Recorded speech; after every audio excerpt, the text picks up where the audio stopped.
This might be the first time where I give somebody a nigga and a coon snack together. This might be a limited edition right here. Larry Wilmore, yesterday at the White House Correspondents' Dinner, got on the stage and said some ignorant ass shit. Now, I didn't watch, I was out having a lovely dinner with my woman, but when I got home, I heard about all the fiasco and everything that was going on. And, to make a long story short, he goes up there and, he's addressing, Obama's, term in office and et cetera, et cetera. He says, "You did it, my nigga." And, a lot of people start laughing. Of course, white people start laughing. But those who, are up on game, those who understand the power of those words, those who understand that you don't make those type of remarks in mixed company, was appalled by it and thrown back. Now, you had MSNBC out there. You had CNN.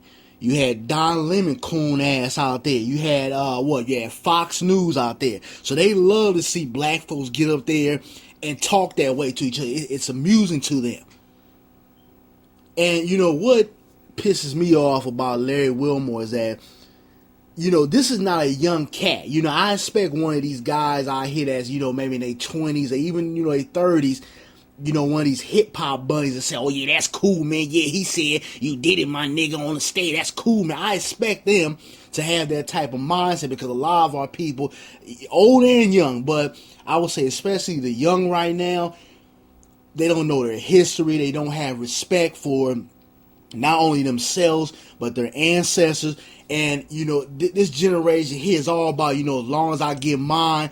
MOB is all about money. If it ain't making me no money, I don't really give a damn about it. That's this generation's mindset right now. We're starting to see a little push, which is great, for progression, but at the same time, it's a lot of misguided young folks out here. So I expect them to think this is cool, but not no grown ass man in his 50s. You too goddamn old for this shit.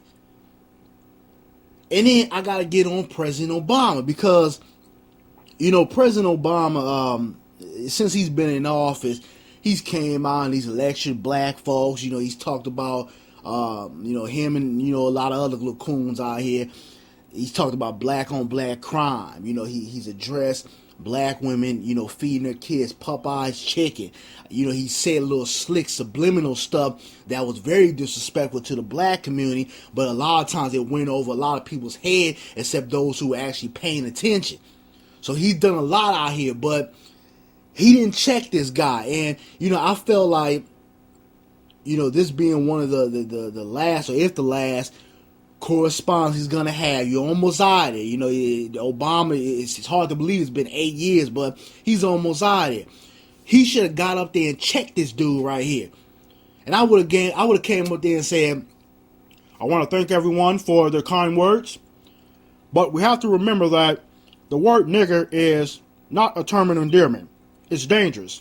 And I would like to be addressed as what I am, a black American or American." I would have said some shit like that. Something that, it is not overboard, not, showing your ass, but something that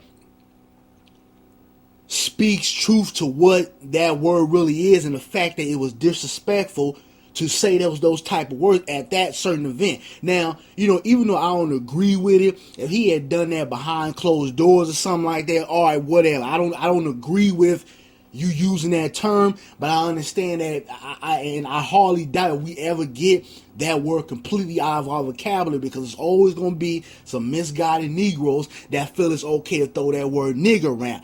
I've come to acceptance with that. But if he had said that behind closed doors, all right, whatever. But to get up there and mix company and utter those words to the president of the United States that is a black man, he was out of line. He needs his ass kicked for that. And, I was reading something that Al Sharpton said, and, he was saying that, it was done in poor taste. And I have to agree with him. I don't always agree with Al Sharpton, but he was on point with it.